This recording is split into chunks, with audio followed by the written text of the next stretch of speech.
आपका मूल्य इससे तय नहीं होता कि आप क्या हैं, यह इससे तय होता है कि आप खुद को क्या बनाने की क्षमता रखते हैं। नमस्कार दोस्तों, स्वागत है आप लोगों का फिर से।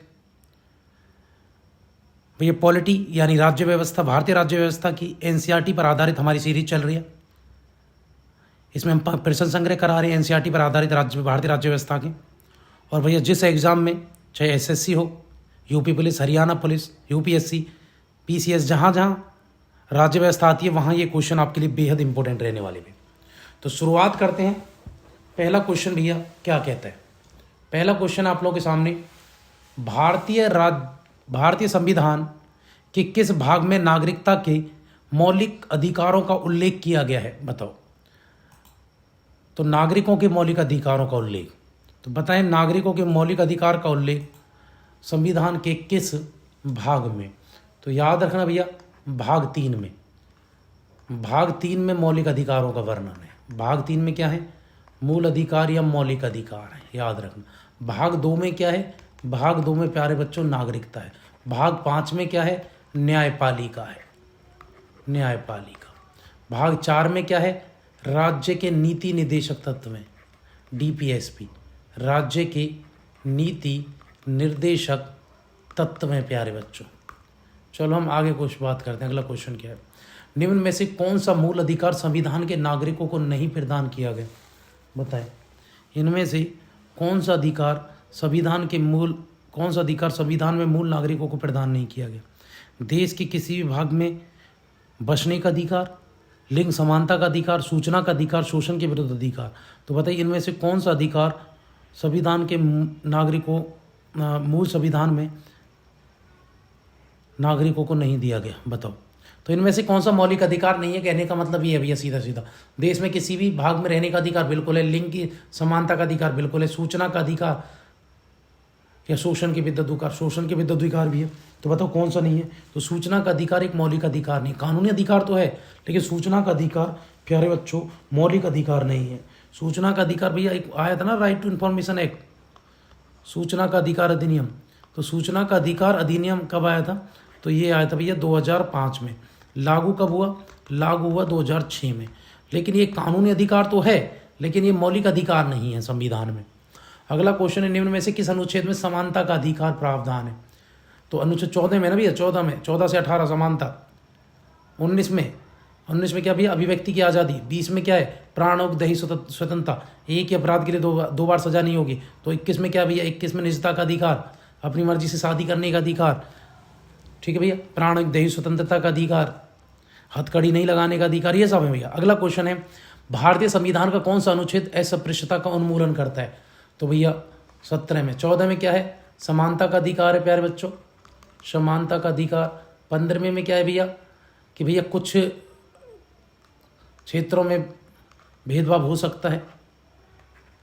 इसमें क्या? समान अवसर की समानता भैया, समान अवसर, सबके लिए समान नौकरी का अवसर, समान अवसर की समानता है। और 17 में अस्पृश्यता यानी छुआछूत निषेध है भैया। 18वें उपाधियों का अंत है ना भैया, अस्पृश्यता की समाप्ति यानी छुआछूत की समाप्ति। जो कुप्रथा है छुआछूत, ऊंची जाति नीची जाति में जो छूत है भी ऊंची जाति वाले नीची जाति वालों के साथ कर दे, तो वो अनुच्छेद 17 में भैया इसको निषेध है, इसकी समाप्ति है अनुच्छेद 17 में। निम्न में से कौन सा युग्म सुमेलित नहीं है? तो बताओ कौन सा नहीं है? 14वां विधि के समक्षमता ठीक है, 16वां अवसर की समानता ठीक है, और 17वां उपाधियों का अंतर। 17वें में थोड़ी ना उपाधियों का, तो भैया ये इसमें है उपाधियों का अंतर 18 में, और सैन्य उपाधियों की अनुमति बस, बाकी सबका है। तो ये भी ठीक भैया, उपाधियों का अंत इसी में, लेकिन किसकी छूट दी गई है? सैन्य उपाधियों को धारण कर सकते हैं आप, दूसरा शिक्षा की उपाधि धारण कर सकते हैं, उसके अलावा कोई भी उपाधि आप धारण नहीं कर सकते हैं। तो 17 में भी अस्पृश्यता भी आपने पढ़ा, इसमें क्या है? इसमें अस्पृश्यता है, ना कि उपाधियों का अंत। ये 18 में ही है, अस्पृश्यता की समाप्ति यानी छुआछूत की समाप्ति है इसमें। अगला क्वेश्चन है, निम्न में से कौन सा अधिकार भारतीय संविधान द्वारा प्रदत्त किया गया मौलिक अधिकार नहीं है? तो बताइए इनमें से कौन सा अधिकार मौलिक अधिकार नहीं है? समानता का अधिकार, स्वतंत्रता का अधिकार, संपत्ति का अधिकार, शोषण के विरुद्ध। भैया संपत्ति का अधिकार मौलिक अधिकार नहीं है। ये अनुच्छेद 300 के में पहुंचा दिया गया है। अब ये मौलिक अधिकार नहीं है, ये सिर्फ कानूनी अधिकार बन के रह गया। याद रखना 44वें संविधान संशोधन द्वारा ऐसा हुआ था 1978 में। कि संपत्ति के अधिकार को मौलिक अधिकार के अगर कानूनी अधिकार बना दिया गया, अब ये कानूनी अधिकार है। अगला क्वेश्चन है प्रेस की क्यों हटा दिया गया, वो बताएंगे जब क्लास करेंगे हम कभी। प्रेस की स्वतंत्रता किस अधिकार में नहीं थे, बताइए। प्रेस की स्वतंत्रता, प्रेस की आज़ादी, विधियों के समान संरक्षण, भाषण की स्वतंत्रता, संघ बनाने की स्वतंत्रता या कार्य और सामग्री की सुरक्षा। तो बताइए इनमें से किस में प्रेस की स्वतंत्रता है। बहुत इंपॉर्टेंट क्वेश्चन है भैया, आप वीडियो को लगातार शेयर करते रहें और ज़्यादा से ज़्यादा लोगों को जोड़ें। तो भाषण की जो स्वतंत्रता है ना अनुच्छेद 19 में, वहीं पर अनुच्छेद 19 वहीं पर प्रेस की भी आज़ादी है भैया। भारतीय संविधान का अनुच्छेद 19 प्रदान करता है 6 प्रकार की स्वतंत्रता है, 7 प्रकार की स्वतंत्रता है, 8 प्रकार की स्वतंत्रता है, या 9 प्रकार की स्वतंत्रता है। तो याद रखना भैया 6 प्रकार की स्वतंत्रता आपको दिखेंगी किसमें, इसमें। वो 6 क्या है? अभिव्यक्ति की स्वतंत्रता, सम्मेलन बनाने की स्वतंत्रता, संघ बनाने की स्वतंत्रता, अबाध संचरण की, निवास की, व्यापार की। किस किस की भैया? तो इसमें 6 भैया, वो 6 जो अधिकार प्रदान किए गए हैं इसके अनुसार जो 6 स्वतंत्रताएं वो कौन सी हैं? 6 प्रकार की स्वतंत्रताएं। तो भैया उसमें कौन सी है? तो भैया उसमें अभिव्यक्ति की आज़ादी है, अभिव्यक्ति। दूसरी क्या है? दूसरी प्यारे बच्चों उसमें सम्मेलन बनाने की है, संघ बनाने की, सम्मेलन बनाने की, ठीक है। तीसरी क्या है? तीसरी प्यारे बच्चों संघ बनाने की, सम्मेलन बनाने की, सम्मेलन करने की, इकट्ठा होने की, और संघ बनाने की, तीसरी। चौथी क्या है प्यारे बच्चों? चौथी है आवास संचरण, कहीं भी घूमने की, पूरे भारत में कहीं भी घूमें आप, आवास संचरण की है। पांचवी क्या है? निवास करने की, भारत में आप कहीं भी निवास करें, निवास करने की भैया, ठीक है, निवास करने की। छठी क्या है? छठी है प्यारे बच्चों व्यापार करने की, आप कोई भी व्यापार कर सकते हैं, आपको अनुमति है, लेकिन वो क्या होनी चाहिए? वो इलीगल नहीं होने चाहिए। किसी अपराध की अभिव्यक्ति को स्वयं अपने विरुद्ध गवाही देने के लिए, स्वयं अपने विरुद्ध गवाही देने के लिए बाध्य नहीं किया जा सकता। भारतीय संविधान में किस अनुच्छेद में प्रावधान है कि आप भैया उसी व्यक्ति को, अपने अभियुक्त को, यानी अपराधी को, जो अपराधी नहीं है, जो भी अभियुक्त है, जिस पर मुकदमा चल रहा है या जिस पर आरोप लगाए गए हैं, उसको स्वयं के खिलाफ गवाही देने के लिए आप बाध्य नहीं कर सकते हैं। तो भैया वो कहाँ है? अनुच्छेद 20 के क्लॉज 3 में है भैया। अगला क्वेश्चन 21 में क्या है भैया? प्राणद्वेय स्वतंत्रता है। अगला क्वेश्चन है भारतीय संविधान के अनुसार जीवन का अधिकार क्या है? राजनीतिक अधिकार है, आर्थिक अधिकार है, मौलिक अधिकार है, धार्मिक अधिकार है, मौलिक अधिकार है। जीवन का अधिकार जीने का अधिकार है, लेकिन आपको मरने का अधिकार नहीं है भैया। 6 से 14 वर्ष की आयु के सभी बच्चों को, शिशुओं को शिक्षा का अधिकार है। बताओ 6 से 14 वर्ष के बच्चों को शिक्षा का अधिकार है किसमें? राज्य के नीति निर्देशक तत्वों में, मूल अधिकारों में, संवैधानिक अधिकार में, उपरोक्त में से किसी में भी नहीं है। तो बताएं, बहुत इंपॉर्टेंट क्वेश्चन है भैया। तो मौलिक अधिकार है भैया 6 से 14 वर्ष के शिक्षाओं को, बच्चों को अनिवार्य शिक्षा का मौलिक अधिकार है। अगला क्वेश्चन है मूल अधिकारों के अंतर्गत कौन सा अनुच्छेद बालकों को नियोजन से प्रत्यक्ष रूप से संबंधित है? बच्चों के नियोजन से। तो बताएं कौन सा? तो बच्चों के नियोजन से भैया अनुच्छेद 24 है। इसी तरह से बच्चों को नियोजन से प्रतिरोध लगाते भैया कि भैया कारखानों में, वो कौन से खतरनाक कारखानों में बच्चे काम नहीं करेंगे 14 वर्ष से कम बच्चे के। कारखानों में घर का काम तो करवा सकते हैं, लेकिन कारखानों में काम नहीं करेंगे 14 वर्ष से कम के बच्चे, 14 वर्ष से कम उम्र के बच्चे। तो अनुच्छेद 24 में ये प्रावधान है मेरे प्यारे बच्चों, 14 वर्ष से कम उम्र के बच्चे। चलो अगले क्वेश्चन की तरफ हम चलेंगे। अगला क्वेश्चन क्या है? अगला क्वेश्चन है किस धर्म विशेष के संवर्धन के लिए करों के भुगतान की अनिवार्यता से मुक्ति की गारंटी दी गई है? बताओ। धर्म विशेष के संबंध में करों के भुगतान की अनिवार्यता से मुक्ति दी गई है, करों के भुगतान। तो अनुच्छेद 25 द्वारा, 26 द्वारा, 27 द्वारा, 28 द्वारा। तो करों के भुगतान की अनिवार्यता से मुक्ति कि आपको करों का भुगतान करना है, किससे? धर्म से रिलेटेड। तो आप नहीं कर सकते, कोई आपसे टैक्स नहीं ले सकता है। तो बताएं ये किस अनुच्छेद में है? तो भैया ये आपको मिलेगा अनुच्छेद 27 में ऐसा प्रावधान है। किसमें? अनुच्छेद 27 में भैया। 24 से लेकर 27, 28 धर्म से रिलेटेड, 24 तो बच्चों से है। रिक्त स्थानों की पूर्ति करें अधिकार और कर्तव्य। रिक्त स्थानों की पूर्ति करें, अधिकार, कर्तव्य और रिक्त स्थान। अधिकार कर्तव्यों को बाधित करते हैं, को अनुदेशित करते हैं, में निहित है, का विरोध करते हैं। बताएं तो क्या इसका आंसर रहेगा? आप वीडियो को शेयर करें भैया, बहुत इंपॉर्टेंट क्लास चल रही है, बेहद इंपॉर्टेंट क्वेश्चन है भैया। तो आंसर है भैया अनुदेशित करते हैं। क्या करते हैं? अनुदेशित, अनुदेशित करते हैं। अधिकार कर्तव्यों को अनुदेशित करते हैं भैया। जब आप अधिकारों को आप मांग रहे हैं तो आपको कर्तव्यों का भी पालन करना चाहिए प्यारे बच्चों, यही कह रही है लाइन। मूल अधिकारों के संबंध में विवाद निम्न में से कौन सा है? बताओ, मूल अधिकारों से कौन सा विवाद है भैया? गोलकनाथ बना पंजाब राज्य, इसमें प्रस्तावना को मौलिक अधिकार का भाग नहीं माना था। प्रस्तावना से गोलकनाथ तो है ना, तो बता फिर मूल अधिकार से क्या है? इंपॉर्टेंट क्वेश्चन है। गोलकनाथ ही मूल अधिकारों से है, याद रखना, इंपॉर्टेंट है। निर्णय दिया कि मौलिक अधिकारों में संशोधन नहीं हो सकता, ऐसा कुछ था ना इसमें। इसमें तो मौलिक अधिकारों में संशोधन नहीं हो सकता, इसमें कहा गया। फिर आगे चल के कह दिया गया कि मौलिक अधिकारों में संशोधन हो सकता है। अगला क्वेश्चन है, निम्न में से कौन सा मूल अधिकार विदेशी नागरिकों को प्राप्त नहीं है? बताइए, इनमें से कौन सा विदेशी नागरिकों को नहीं मिलेगा? तो भैया अभिव्यक्ति, ये विधि के समक्ष क्षमता मिलती है, प्राणेन्द्रिय स्वतंत्रता मिलेगी, स्वतंत्र अभिव्यक्ति की स्वतंत्रता नहीं है। क्योंकि विदेश वाले तो भैया कुछ भी आके बोलेंगे तो फिर दिक्कत है ना। तो अभिव्यक्ति की आज़ादी सिर्फ हमारे देश के लोगों के लिए। अल्पसंख्यकों के हितों की सुरक्षा पर किस अनुच्छेद में प्रावधान है? बताओ, अल्पसंख्यकों के हितों की रक्षा की जाएगी तो 29 में। अल्पसंख्यकों के हितों की रक्षा 29 में। 30 में भैया संस्कृति को बचाना है। बंधुआ मजदूर उन्मूलन अधिनियम संसद के किस वर्ष पारित किया गया? बताओ, बंधुआ मजदूर उन्मूलन कब पारित हुआ था? जल्दी बताएं आप लोग, बहुत इंपॉर्टेंट क्वेश्चन है भैया। तो 1976 में पारित हुआ था ना बंधुआ मजदूर, इंपॉर्टेंट क्वेश्चन है ये। अनुच्छेद 23 में वर्णन है, ठीक है, तो याद रखना 1976 में। और भाग 3 में कहीं ना कहीं मजदूरों से रिलेटेड चीज़ें लिखी हुई हैं, किसमें? मौलिक अधिकारों में भी 1976 में पास हुआ था भैया। अगला क्वेश्चन है, मंडल आयोग द्वारा अपनी रिपोर्ट किस वर्ष प्रस्तुत की थी? बताओ, मंडल आयोग कब आया था? 90, 83, 80, 97? बताएं जल्दी से। सॉरी 77 कब आया था मंडल आयोग? तो मंडल आयोग आया था भैया 1980 में, याद रखना, इंपॉर्टेंट है। और किसके लिए था मंडल आयोग? ओबीसी के लिए था भैया, अदर बैकवर्ड कास्ट के लोगों के लिए, क्रीमी लेयर से संबंधित है, ओबीसी के लिए था, ओबीसी से संबंधित है भैया ये। कौन सा? मंडल आयोग। अगला क्वेश्चन है, भारत के संविधान में किस अनुच्छेद के अंतर्गत सशस्त्र बलों के सदस्यों के मौलिक अधिकार को विशेष रूप से प्रतिबंधित किया गया? बताओ, कहाँ पर सशस्त्र बलों के लिए मौलिक अधिकार पर रोक है? 21 में, 25 में, 33 में भैया? 33 में। सशस्त्र बलों के लिए 33 में रोक है भैया। मौलिक अधिकार निलंबित किए जा सकते हैं कब? राज्यपाल द्वारा किए जा सकते, राष्ट्रपति द्वारा, विधि के मंत्री द्वारा या प्रधानमंत्री द्वारा।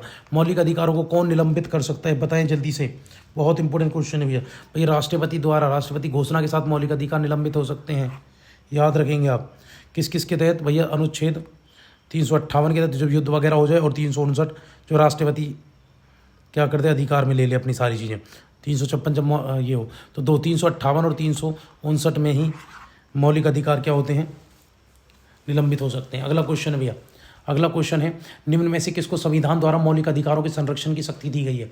तो बताओ, मौलिक अधिकारों का संरक्षक कौन है?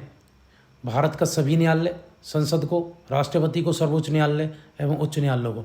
तो भैया याद रखना, संविधान के संरक्षण वैसे तो सुप्रीम कोर्ट है, लेकिन मौलिक अधिकार भी अनुच्छेद 32 के तहत 226 के तहत उच्च न्यायालय भी भैया रिट जारी कर सकते हैं। वैसे सुप्रीम कोर्ट ही करता, अनुच्छेद 32 के तहत रिट जारी करता है। याद रखना, बहुत इंपॉर्टेंट क्वेश्चन है। लेकिन हाई कोर्ट भी अनुच्छेद 226 के तहत रिट जारी कर सकते हैं और मौलिक अधिकारों का संरक्षण कर सकते हैं भैया। निम्न में से कौन सी रिट, अगर दोनों में कंट्रोवर्सी है तो वही सुप्रीम कोर्ट की बात मानी जाएगी। निम्न में से कौन सी रिट व्यक्ति का स्वतंत्रता को बुलवर्क है? क्या कहना चाह रहे हैं? चलो पढ़ते इसको। तो कौन सी रिट स्वतंत्रता के लिए बुलवर्क है? बताओ कौन सा? परमादेश, बंदी प्रत्यक्षीकरण, अधिकार प्रथा उत्प्रेषण। तो याद रखना, बंदी प्रत्यक्ष, भाई किसको बंदी बना रखा उसको सामने लाओ, उसको स्वतंत्र करो। तो इसलिए रिट व्यक्तिगत स्वतंत्रता के लिए, जिस व्यक्ति को पकड़ा हुआ उसकी व्यक्तिगत स्वतंत्रता के लिए बुलवर्क है, क्या वो है? ये बंदी प्रत्यक्षीकरण। निम्न में से कौन सा एक सत्य है? बताएं जल्दी से, इनमें से कौन सा एक सही है? एक ही सही होगा प्यारे बच्चों, बाकी क्या होंगे? बाकी गलत होंगे। इनमें से सिर्फ एक ही सही होगा, बाकी गलत होंगे प्यारे बच्चों। तो बताएं क्या है वो सही? पढ़ते हैं, इंपॉर्टेंट क्वेश्चन है। वीडियो को आप लगातार शेयर करते रहें, देखते हैं इनमें से कौन सा सत्य है। चलो, पहला है, भारतीय संविधान में मूल अधिकारों को शामिल करने के लिए नेहरू रिपोर्ट 1928 में समर्थन था। ये तो सही बात है, सही तो पूछा है भैया, ये तो सही है। चलो आगे बढ़ लेते हैं। भारत का सरकार अधिनियम में मूल अधिकारों का परिसर ये नहीं था, कहीं थी। अगर प्रस्ताव में मूल अधिकार नहीं थी, क्रिसमस में मूल अधिकार नहीं थे, मूल अधिकार नेहरू रिपोर्ट में थे प्यारे बच्चों। बहुत इंपॉर्टेंट क्वेश्चन है, आंसर यही है। अगला क्वेश्चन क्या है, अगला क्वेश्चन आप लोगों के सामने, निवारक नजरबंदी प्रिवेंटिव डिटेंशन के अंतर्गत किसी व्यक्ति को बिना मुकदमा चलाए कितने दिनों तक बंदी बना रख सकते हैं, बताओ। निवारक नजरबंदी, ठीक है भैया, प्रिवेंटिव डिटेंशन के समय किसी व्यक्ति पर बिना मुकदमा चलाए उसको कितनी दिन तक बंदी बना सकते हैं? 1 महीना, 3 महीना, 6 महीना, 9 महीना, बताएं जल्दी। तो भैया उसको सिर्फ 3 महीने तक ही आप क्या कर सकते हैं, बंदी बना के रख सकते हैं। उसके बाद तो आपको न्यायालय के सामने उसको पेश करना ही पड़ेगा। ये भी किसमें, निवारक नजरबंदी होती है, यानी प्रिवेंटन डिटेक्शन होता है, ठीक भैया, याद रखना। अगला क्वेश्चन है, उच्च न्यायालय के अनुसार निजी भवनों के ऊपर राष्ट्रीय ध्वज को फहराना संविधान के अनुच्छेद के अंतर्गत आता, सम्मिलित किया गया, बताओ। निजी भवनों पर राष्ट्रीय ध्वज फहरा सकते किस अनुच्छेद में लिखा हुआ है, बताएं जल्दी से। बहुत इंपॉर्टेंट क्वेश्चन है भैया। अभिव्यक्ति की आज़ादी में ही है भैया 19 फर्स्ट का क्लॉज के, जो फर्स्ट क्लॉज ये है, जो अनुच्छेद 19 का क्लॉज फर्स्ट है, उसमें ये भैया वर्णन मिलता है। अगले क्वेश्चन की तरफ चलेंगे। अगला क्वेश्चन है, भारतीय संविधान के अनुच्छेद 13 का मौलिक उद्देश्य निम्न में से किसके संदर्भ में संविधान की सर्वोच्चता सुनिश्चित करता है, बताओ। अनुच्छेद 13 किसके संबंध में? राज्य के नीति निर्देशित मौलिक अधिकार, मौलिक कर्तव्य, उपरोक्त सभी, बताएं जल्दी से। इंपॉर्टेंट क्वेश्चन भैया। मौलिक कर्तव्य में भैया अनुच्छेद 13 क्या है, जो भारतीय संविधान की सर्वोच्चता बताए, क्योंकि संविधान में मौलिक अधिकारों को समाप्त आप कम तो कर सकते हैं लेकिन पूरी तरह समाप्त नहीं कर सकते हैं। यही कहने का मतलब, यही सर्वोच्चता बताया कि संविधान सर्वोपरि है प्यारे बच्चों। ये अनुच्छेद 13 में लिखा है, मौलिक अधिकारों को आप अल्पीकरण तो कर सकते हैं, कम कर सकते हैं, लेकिन मौलिक अधिकारों को आप पूरी तरह समाप्त नहीं कर सकते हैं। इसलिए संविधान को सर्वोच्च बताया गया इस क्वेश्चन में, पिछले वाले में। अनुच्छेद 13 के तहत ये प्रावधान है प्यारे बच्चों। अगले क्वेश्चन की तरफ चल रहे हैं हम। अगला क्वेश्चन क्या है, आप वीडियो को शेयर करें और ज़्यादा से ज़्यादा लोगों को जोड़ेंगे आप। क्वेश्चन क्या है, विधि का नियम या कानून का अधिकार का मतलब क्या है, बताओ। विधि का नियम या कानून का अधिकार, इसका मतलब क्या होता है? बहुत इंपॉर्टेंट क्वेश्चन भैया। विधि का नियम या कानून, सभी के लिए एक कानून और सभी के लिए न्याय तंत्र, ये तो ठीक बात है। सभी के लिए एक कानून, सभी के लिए एक राज्य, नहीं। सभी के लिए एक राज्य, सभी के लिए एक न्याय तंत्र, नहीं। एक के लिए सभी कानून और सभी के लिए एक न्याय तंत्र, गलत है। पहला वाला ठीक है प्यारे बच्चों। सभी के लिए विधि का नियम या कानून का अधिकार का मतलब होता है सभी के लिए एक कानून और सभी के लिए न्याय तंत्र, ये आंसर है प्यारे बच्चों। अगला क्वेश्चन क्या है, भारत के संविधान का कौन सा अपनी पसंद के व्यक्ति से विवाह करने के किसी भी व्यक्ति के अधिकार का संरक्षण करता है? तो भैया वो अनुच्छेद 21 में प्रावधान है प्यारे बच्चों। अनुच्छेद 21 कहता है कि आप अपनी मर्जी से विवाह भी कर सकते हैं, क्योंकि इसमें एक प्रावधान है, कौन सा? इसमें प्रावधान है प्यारे बच्चों, क्या बोलते हैं उसको, अपनी मर्जी क्या, प्राण एवं गरिमापूर्ण जीवन जीना। और गरिमापूर्ण जीवन का मतलब तब जी पाएंगे जब अपनी मर्जी से आप शादी कर पाएंगे। तो अनुच्छेद 21 है प्यारे बच्चे। अगले क्वेश्चन तरफ चलेंगे। अगला क्वेश्चन क्या है, उच्चतम न्यायालय के किस मामले के निर्णय के कारण संविधान के अनुच्छेद 21 के कार्य क्षेत्र का विस्तार किया गया, बताइए। उच्च न्यायालय के किस मामले के निर्णय के कारण संविधान के अनुच्छेद 21 का विस्तार किया गया था कार्य क्षेत्र का? किस में दिखा आपको, किस वाद में या किस विवाद में ये था? तो भैया ये किस में था?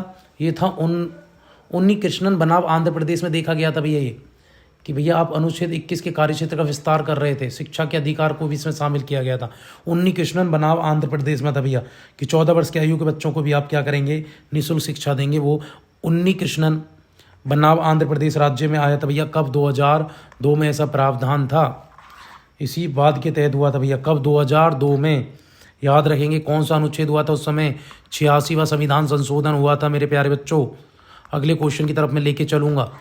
तो ये आपसे क्वेश्चन पूछें भैया, किस संविधान संशोधन द्वारा मौलिक अधिकार में 6 से 14 वर्ष की आयु के लिए अनिवार्य शिक्षा का प्रावधान किया गया? तो 86वां संविधान संशोधन 2002। विवाद कौन सा था? उन्नी कृष्णन बनाम आंध्र प्रदेश था प्यारे बच्चों। भारतीय संविधान के अनुच्छेद 25 में प्रयुक्त हिंदू शब्द किसे सम्मिलित नहीं करता? बताओ इनमें से कौन सा हिंदू नहीं है, बाकी सब हिंदू हैं? बौद्ध, जैन, पारसी या सिख, बताएं इनमें से कौन सी में हिंदू शब्द नहीं है? तो भैया पारसियों के बारे में हिंदू शब्द नहीं है भैया। बौद्ध, जैन, सिख सब हिंदू शब्द में समाहित हैं प्यारे बच्चों। अगले क्वेश्चन की तरफ हम चलेंगे। अगला क्वेश्चन क्या कहता है, अगले क्वेश्चन बात करेंगे। वीडियो को आप शेयर करें और ज़्यादा से ज़्यादा लोगों को आप जोड़ें।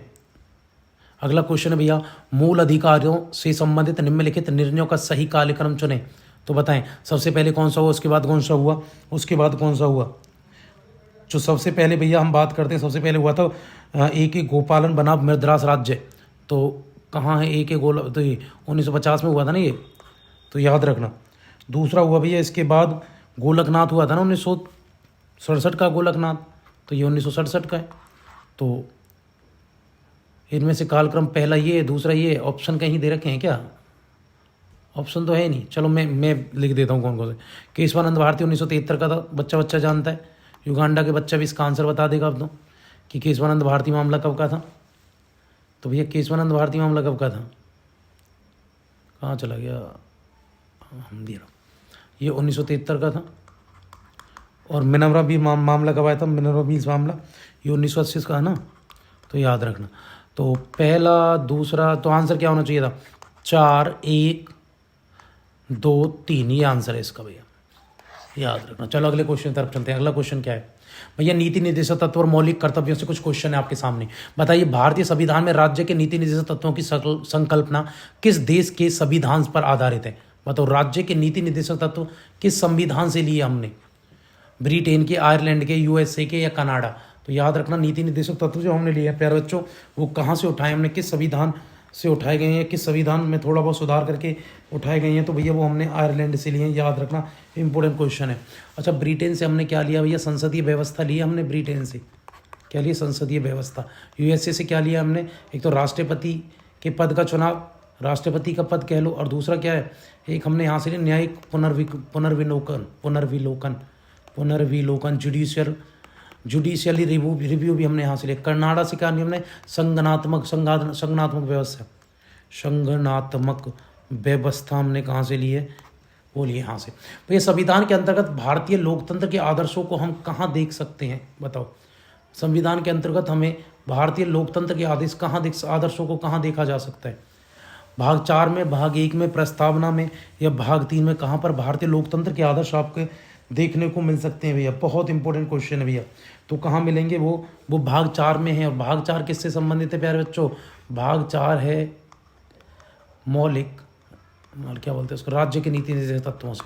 तो राज्य के नीति निर्देशक तत्व यानी डीपीएसपी में आपको क्या दिख जाएंगे, राज्य के नीति निर्देशक तत्वों में आपको भारतीय लोकतंत्र के आदर्श दिखेंगे। अगला क्वेश्चन क्या है, अगला क्वेश्चन है, कल्याणकारी राज्य का क्या उद्देश्य है? बताओ, कल्याणकारी राज्य का मतलब आप क्या समझ रहे हैं? अधिकतम लोगों के अधिकतम कल्याण सुनिश्चित करना, ठीक लग रहा है। देखो, कमजोर वर्ग कल्याण, ये भी नहीं है। सभी नागरिकों को स्वास्थ्य सुविधा, ये भी नहीं। तो ये तो अलग अलग टर्म हो रही है। तो पहला ये बिल्कुल सही दिख रहा है कि भैया कल्याणकारी राज्य का मतलब अधिकतम लोगों का अधिकतम कल्याण, वही क्या है, सुनिश्चित करना ही क्या है, कल्याणकारी राज्य कहलाता है। निम्न में से भारत में मौलिक कर्तव्य कौन सा है? बताओ, इनमें से कौन सा एक मौलिक कर्तव्य? न्यायपालिका से कार्यपालिका का पृथक्करण, ये तो भैया आपको नीति निर्देशक तत्व में दिखता है। हमारी मिलीजुली संस्कृति का सद्भावना विरासत को संरक्षित रखें, ये तो है प्यारे बच्चों। चलो अब देखते हैं और भी है, बच्चों के लिए मुफ्त एवं अनिवार्य शिक्षा, ऐसे अस्पृश्यता की परंपरा और समाप्ति, ये दोनों कहाँ है भैया? ये मौलिक कर्तव्य है। तो मौलिक अधिकार है नीचे वाले, ऊपर वाला डीपीएसपी नीति निर्देशक तत्व है। तो कौन सा है? बीच वाला ही, तो सेकंड वाला ही क्या है, मौलिक कर्तव्य है। हमारी मिलीजुली संस्कृति की समृद्ध विरासत को संरक्षित करें हम भैया, उसको बनाए रखें, आज़ादी के आदर्शों का संकल्प करें, महिलाओं का सम्मान करें,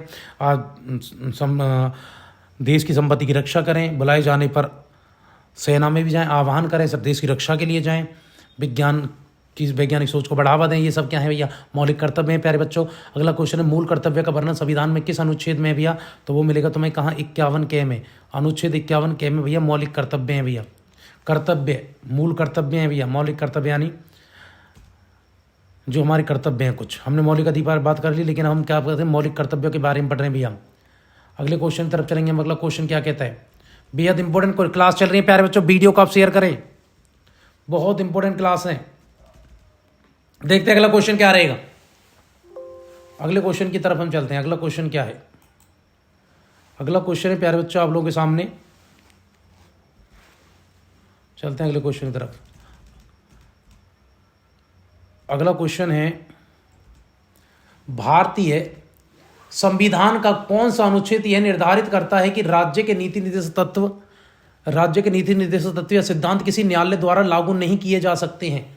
तो बताओ किस अनुच्छेद में ऐसा वर्णन है कि राज्य के नीति निर्देशक तत्व लागू नहीं किए जा सकते हैं न्यायालय? उसके लिए आप कोर्ट नहीं जा सकते हैं, राज्य के जो नीति निर्देशक तत्व हैं वो वाद योग्य नहीं है। तो बताएं किस अनुच्छेद में ऐसा आपको देखने को मिलता है प्यारे बच्चों? तो भैया वो मिलेगा कहाँ? अनुच्छेद 37 में ऐसा प्रावधान है कि आप कोर्ट नहीं जा सकते, आप नीति निर्देशक तत्व अगर लागू भी नहीं होते हैं। किसने कहा था? राज्य के नीति निर्देशक तत्व 36 से 51 तक है ना नीति निर्देशक तत्व। नीति निर्देशक तत्व एक ऐसा चेक है जिसे सुविधा अनुसार याद किया जाएगा या अदा किया जाएगा। तो बताइए किसने कहा था? ये किसकी स्टेटमेंट है ये कि उसको सुविधा अनुसार अदा किया जाएगा? तो बताएं, याद नहीं, अदा है ना, अदा किया जाएगा यानी बनाया जाएगा, यानी अदा किया जाएगा कहाँ? सुविधा अनुसार अदा किया जाएगा। तो ये किसकी स्टेटमेंट है मेरे प्यारे बच्चों? ये बोला था केटी शाह ने, केटी शाह जी ने बोला था, याद रखना। केटी शाह ये संविधान सभा के सदस्य जो सलाहकार समिति है उसमें ये एज सदस्य थे, अकेले उसकी जो उप समिति थी उसके अध्यक्ष थे। समान नागरिक संहिता किस राज्य में लागू? भैया अभी तक सिर्फ गोवा में लागू है, पूरे देश में लागू करने की बातें हो रही हैं। भारतीय संविधान के किस अनुच्छेद के समय अनुच्छेद में समान न्याय और निःशुल्क विधिक सहायता का प्रावधान है? बताओ। तो नीति निर्देशक तत्वों में कहाँ फ्री में आपको क्या मिलेगा? न्याय की व्यवस्था। उसके लिए वे क्या होते हैं? पब्लिक प्रोसिक्यूटर होते हैं, पब्लिक प्रोसिक्यूटर होते हैं भैया, याद रखना। यानी आप कह लेंगे कि इनकी सहायता के लिए अलग से सरकारी वकील होते हैं, एडवोकेट होते हैं, पब्लिक प्रोसिक्यूटर होते हैं। पब्लिक प्रोसिक्यूटर किस में है इस संविधान में वर्णन? किस अनुच्छेद में है बताएं जल्दी से? पब्लिक प्रोसिक्यूटर का वर्णन कि विधिक उनको जो गरीब लोग हैं, बिल्कुल जो भैया बेचारे अपने लिए न्याय भी नहीं प्राप्त कर पाते हैं, उनके लिए समान न्याय और निःशुल्क विधिक सहायता, फ्री में उनका केस भी लड़ी जाएंगे और एडवोकेट भी मिलेगा, पब्लिक प्रोसिक्यूटर मिलेगा उनको। तो बताएं किस अनुच्छेद में है?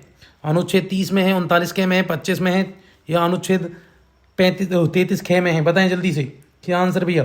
तो 39 के में मिलेंगे तुम्हें पब्लिक प्रोसिक्यूटर का वर्णन। अगला क्वेश्चन, भारतीय संविधान यानी लोगों के लिए फ्री में वकील की व्यवस्था है, किस अनुच्छेद में राज्य को ग्राम पंचायत, कौन से लोग गरीब लोग? अगला क्वेश्चन है, भारतीय संविधान के किस अनुच्छेद में राज्य को ग्राम पंचायतों के गठन का निर्देश दिया गया? तो भैया डीपीएसपी में कहाँ पंचायतें? अनुच्छेद 40 में प्यारे बच्चों। अगले क्वेश्चन की तरफ चले गए। अगला क्वेश्चन क्या है? बेहद इंपॉर्टेंट क्लासेज हैं, अगले क्वेश्चन की तरफ चल रहे हैं हम। अगला क्वेश्चन क्या कहता है? तब तक आप वीडियो को शेयर कर दें, तब तक आप वीडियो को शेयर करेंगे प्यारे बच्चों, तब तक क्या करेंगे आप? वीडियो को शेयर करेंगे। क्या है अगला क्वेश्चन? अगले क्वेश्चन की तरफ हम चल रहे हैं। अगला क्वेश्चन है आप लोगों के सामने, कार्यपालिका से न्यायपालिका के पृथक्करण के लिए सिद्धांत संविधान के किस भाग में? बताओ। कार्यपालिका और न्यायपालिका दोनों अलग होनी चाहिए, तो कहाँ लिखा हुआ है प्यारे बच्चों? बताएं जल्दी से, कहाँ ऐसा वर्णन है कि न्यायपालिका और कार्यपालिका को अलग रहना चाहिए? तो प्रस्तावना में, मौलिक अधिकार में, राज्य के नीति निर्देशक तत्व में या 7वीं अनुसूची में है भैया। तो ये कहाँ मिलेंगे? राज्य के नीति निर्देशक तत्वों में ऐसा वर्णन है प्यारे बच्चों। किसमें? राज्य के नीति निर्देशक तत्व अनुच्छेद 50 में वर्णन है भैया। किसका? कि न्यायपालिका और कार्यपालिका को अलग होना चाहिए, दोनों स्वतंत्र होनी चाहिए, दोनों को मिलजुल कर काम नहीं करना चाहिए, बल्कि एक दूसरे की पावर को चेक एंड बैलेंस करना चाहिए। अगर कार्यपालिका कोई ऐसा कानून लागू कर देती है जो लोक हित में नहीं है, तो उसको न्यायपालिका को रोकना चाहिए। और न्यायपालिका जल्दबाजी में कुछ ऐसे डिसीजन लें या फिर कुछ ऐसे काम करें जिनको चेक एंड बैलेंस विधायिका भी कर सकती है। तो कार्यपालिका न्यायपालिका बिल्कुल अलग होनी चाहिए भैया। ये लिखा अनुच्छेद 25 में, कार्यपालिका और न्यायपालिका सेपरेशन ऑफ पावर की बात करते हैं यहाँ। अगला क्वेश्चन, सेपरेशन पावर में तो भैया दुनिया में भी बात हुई थी, सबसे पहले फ्रांस में हुई थी, उसके बाद भारत में भी देखी जा रही है। कहाँ? नीति निर्देशक तत्वों में। अगला क्वेश्चन है, नीति निर्देशक सिद्धांतों में कौन सा सिद्धांत गांधीवादी विचारधारा पर आधारित नहीं है? बताओ इनमें से कौन सा? ग्राम पंचायतों का गठन होना चाहिए, बिल्कुल गांधी जी ने कहा भैया, ऐसा गांधी जी बोल के गए थे। चलो, और 14 वर्ष के सभी बच्चों को अनिवार्य शिक्षा, निःशुल्क शिक्षा, ऐसा तो गांधी जी ने नहीं कहा। औषधि उपयोग के लिए अतिरिक्त सभी नशीले पदार्थों के सेवन प्रतिबंध, बिल्कुल नशीले पदार्थों के सेवन पर प्रतिबंध गांधी जी बात करते थे। कमजोर और पिछड़े वर्गों के विकास के लिए भी कहते थे भैया, तो ये नहीं है। 14 वर्ष तक के बच्चों को फ्री शिक्षा के लिए गांधी जी ने बात नहीं की। अगला क्वेश्चन, उस समय तो शिक्षा पे इतनी बातें हो भी नहीं रही थी। अगला क्वेश्चन है, निम्न नीति निर्देशक सिद्धांतों में, उस समय आज़ादी ज़्यादा इंपॉर्टेंट था ना। अगला क्वेश्चन पढ़ लेते हैं। क्वेश्चन, निम्न नीति निर्देशक सिद्धांतों में कौन सा सिद्धांत उदारवादी विचारधारा पर आधारित है? बताएं इनमें से कौन सा लिबरल आइडियोलॉजी पर लिबरल और आइडियोलॉजी पर निर्भर है। न्यायपालिका तथा कार्यपालिका पृथक्करण दोनों का अलग होना चाहिए। समस्त देश के लिए एक समान सिविल संहिता प्रदान करता है। कालात्मक तथा ऐतिहासिक महत्व की सीमाओं को संरक्षण करता है। यह उपरोक्त में से कोई कथन गलत नहीं है। तो बताएं जल्दी से, इनमें से कौन सा आधारित नहीं है उदारवादी विचारधारा पर। इम्पोर्टेंट बहुत है क्वेश्चन, तो करते हैं भैया। क्वेश्चन है, सभी न्यायपालिका और कार्यपालिका अलग होना चाहिए। सही बात है, ये उदारवादी विचारधारा पर आधारित है। समस्त देश के लिए एक समान सिविल संहिता, ये भी उदारवादी। कालात्मक तथा ऐतिहासिक महत्व के समारोह से, ये भी उदारवादी है। उपरोक्त में से कोई भी गलत नहीं है, तो आंसर यही आ गया। फिर निम्न नीति निर्देशक सिद्धांतों में कौन सा सिद्धांत समाजवादी विचारधारा का प्रतीक है? बताओ, सामाजिक विचारधारा का प्रतीक इनमें से कौन सा है? बताएं जल्दी से। बहुत इंपॉर्टेंट क्वेश्चन है, सामाजिक विचारधारा का प्रतीक इनमें से कौन सा है? वीडियो को आप शेयर करेंगे और ज़्यादा से ज़्यादा लोगों को आप हमारे साथ जोड़ेंगे भैया। बहुत इंपॉर्टेंट क्वेश्चन आप लोगों के सामने है। तो बताएं, निम्न में से नीति निर्देश सिद्धांतों में से कौन सा सिद्धांत समाजवादी विचारधारा का प्रतीक है?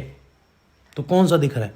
सभी को जीवन निर्वाह के लिए उपयुक्त साधन प्रदान करना, सही बात है, ये तो समाजवादी विचारधारा पर आधारित है। संपत्ति तथा उत्पादन के साधनों पर कुछ लोगों में सहकेंद्र को रोकना और उनका न्याय संगत वितरण सुनिश्चित करना, ये भी सही बात है, ये समाजवादी विचारधारा है। सबको संसाधनों की पहुंच सब तक होनी चाहिए। कार्य की न्याय संगत और मानवोचित दशाओं तथा प्रसूति सहायता प्रदान करना, ये भी वही बात कर रहे, न्याय संगत मानवोचित दशाओं में प्रसूति प्रदान करना, ये सारी बातें तो सही हैं भाई। तो उपरोक्त सभी आंसर होगा, क्या होगा प्यारे बच्चों? आंसर होगा उपरोक्त सभी। अगले क्वेश्चन की तरफ चल रहे हैं, आप वीडियो को शेयर करें। अगला क्वेश्चन भैया, मौलिक कर्तव्यों का समुच्चय सदैव अंग होता है, बताओ क्या है? मौलिक कर्तव्य जो है, जो हमें निभाने चाहिए, बिल्कुल, जो भैया जिनके लिए कोर्ट भी नहीं जा सकती सरकार कि भैया ये मौलिक कर्तव्यों का निर्वहन नहीं कर रहे हैं, तो उनमें से समुच्चय सदैव अंग है, बताओ कौन सा है? एकात्मक संविधान का है मौलिक कर्तव्य, लोकतांत्रिक संविधान का है, समाजवाद संविधान का है, यशंगी संविधान का है। तो बताओ किस संविधान का अंग है प्यारे बच्चों? तो बताओ बहुत जल्दी से। बहुत प्यारा क्वेश्चन है, बिल्कुल मज़ेदार क्वेश्चन, करने लायक क्वेश्चन है, जल्दी जल्दी बताएं। इंपॉर्टेंट क्वेश्चन है। आप वीडियो को लगातार शेयर करें और ज़्यादा से ज़्यादा लोगों को आप वीडियो के साथ जोड़ेंगे। तो भैया बताओ फिर, तो मौलिक कर्तव्य समुच्चय सदैव है, कौन सा? समाजवादी। तो समाजवाद की बात करता है, संविधान, समाजवाद संविधान का अंग है भैया, सदैव अंग है। क्योंकि समाजवाद की जो बात आती है भैया, लोगों को अपने कर्तव्य भी निभाने चाहिए, तो समाजवाद की तो बात हो रही है। समाज के प्रति जो हमारे कर्तव्य हैं वो हमें निभाने चाहिए, तो समाजवाद संविधान का है, सदैव अंग है ये, यानी मौलिक कर्तव्य जो वो समाजवादी संविधान का अंग है। अगला क्वेश्चन है, भारत के प्रत्येक नागरिक का यह कर्तव्य होगा कि वह प्राकृतिक पर्यावरण का संरक्षण एवं सुधार करे, और यह कथन भारतीय संविधान के किस अनुच्छेद से संबंधित है? बताइए। प्राकृतिक पर्यावरण का संरक्षण अनुच्छेद 48 के, अनुच्छेद 51 के, अनुच्छेद 56, अनुच्छेद 21। बताइए, प्राकृतिक पर्यावरण का संरक्षण और सुधार करें, इस कथन का भारतीय संविधान के किस अनुच्छेद से संबंध है? भारत के प्रत्येक नागरिक का यह कर्तव्य होगा कि प्राकृतिक का पर्यावरण का संरक्षण करें और सुधार करें, और भारतीय संविधान के किस अनुच्छेद में वर्णन है? 48 में, के में, 51 के में, 56 में, 21 में। बताइए कहाँ वर्णन है? तो याद रखना भैया, 48 के में वर्णन है, ये राज्य के नीति निर्देशक तत्वों में वर्णन है कि भैया प्रत्येक नागरिक का यह कर्तव्य होगा कि वे प्राकृतिक पर्यावरण का संरक्षण एवं सुधार करे। अगला क्वेश्चन क्या है? ये भैया किसमें बना? अनुच्छेद 48 के में, ये कि प्रत्येक नागरिक कर्तव्य होगा कि वे प्राकृतिक पर्यावरण का संरक्षण करे, उसमें सुधार करे। तो यह अनुच्छेद 48 के में संविधान के अंदर है। अगला क्वेश्चन, निम्न में से कौन सा एक विषय वह है जिसे संविधान में भारतीय नागरिकों के मूल कर्तव्यों की सूची में शामिल किया गया? तो बताइए, इनमें से कौन सा मूल कर्तव्यों में शामिल? हमारी कर्तव्य, धर्मनिरपेक्षता का व्यवहार करना, वैज्ञानिक स्वभाव, मानवता और ज्ञान अर्जन का सुधार आदि के लिए भावना विकसित करना, सरकार के सभी करों को नियमित ढंग से भुगतान करना, अपने कर्तव्य का निष्पादन कर रहे किसी लोक सेवक पर आक्रमण नहीं करना। तो बताइए इनमें से कौन सा मौलिक कर्तव्य की सूची में शामिल है? तो भैया दूसरा शामिल है प्यारे बच्चों। कौन सा शामिल है? शामिल है मेरे भाई दूसरा, सीधा वैज्ञानिक स्वभाव, मानवता और ज्ञान अर्जन तथा सुधार आदि की भावना को विकसित करना सीधा मौलिक कर्तव्य है भैया। मौलिक कर्तव्य जो 11 उनमें प्रावधान है सीधा सीधा, और कहीं ना कहीं रिलेट तो करते हैं, लेकिन भैया सीधा सीधा तो यही है। भारतीय संविधान की सूची में तो यही शामिल है। मौलिक कर्तव्य में कौन सा शामिल है? दूसरा शामिल है वैज्ञानिक स्वभाव, मानवता और ज्ञान अर्जन का सुधार तथा सुधार आदि की भावना विकसित करना है। वैज्ञानिक स्वभाव, मानवता और ज्ञान अर्जन तथा सुधार आदि की भावना विकसित करने। अगला क्वेश्चन है, भारतीय संविधान का अनुच्छेद 14 किससे संबंधित है? केंद्र सरकार से, राज्य के नीति सिद्धांत से, राज्य सरकार से, या भारतीय नागरिकों के मूल अधिकारों से? अनुच्छेद 14 भैया मौलिक अधिकारों से संबंधित है प्यारे बच्चों। अगले क्वेश्चन की तरफ चलेंगे। अगला क्वेश्चन क्या कहता है? अगला क्वेश्चन क्या कह रहा है यहाँ पर भैया? एक क्वेश्चन और है जो हमें पढ़ना है। भारतीय संविधान के अनुच्छेद 43 के में वर्णित उद्योगों के प्रबंधन में श्रमिकों की भागीदारी किससे संबंधित है? बताओ। अनुच्छेद 43 के में ये प्रावधान है प्यारे बच्चों कि उद्योगों के प्रबंधन में श्रमिकों की भागीदारी है। ये किससे संबंधित है? राज्य सरकार से संबंधित है कि भैया उद्योगों में मजदूर होंगे, और वो 43 के में भी लिखा हो केंद्र सरकार में राज्य के नीति निर्देश तत्वों में भारतीय राज्यों के मौलिक अधिकारों। तो भैया राज्य के नीति निर्देश तत्वों में ऐसा वर्णन है प्यारे बच्चों। आप वीडियो को शेयर करेंगे। ये क्वेश्चन मैं फिर से पढ़ देता हूँ। भारतीय संविधान के भारतीय संविधान के अनुच्छेद 43 के में वर्णित उद्योगों में प्रबंधन में श्रमिकों की भागीदारी, कि भैया जो उद्योग है उनमें जो प्रबंधन होता है उनमें श्रमिकों को भी शामिल करना चाहिए। ऐसा कि हालांकि होता नहीं है कि भैया जब तुम कोई भी उद्योग चला रहे हो तो उसमें कहीं ना कहीं जब आप कोई बोर्ड बनाते हो या फिर आपकी जो भी प्रबंधन शाखा है या प्रबंधन संस्था है उसमें मजदूरों को शामिल करना चाहिए। ये कौन कहता है? ये अनुच्छेद 43 के में राज्य का नीति निर्देशक तत्व यानी डीपीएसपी कहता है। और डीपीएसपी हमने कहाँ से लिया? आयरलैंड के संविधान से लिया है भैया। मौलिक अधिकार हमने रूस से लिए हैं प्यारे बच्चों, और संसदीय व्यवस्था हमने ब्रिटेन से ली है। संघात्मक व्यवस्था हमने भैया कनाडा से ली है। आपको हमारी वीडियो अच्छी लगती है तो हमारी वीडियो को आप शेयर करेंगे, सब्सक्राइब करेंगे, ज़्यादा से ज़्यादा लोगों को जोड़ेंगे। ऐसी वीडियो देखने के लिए हमारे चैनल को सब्सक्राइब करें, बेल आइकन को हिट कर दें। जय हिंद, जय भारत।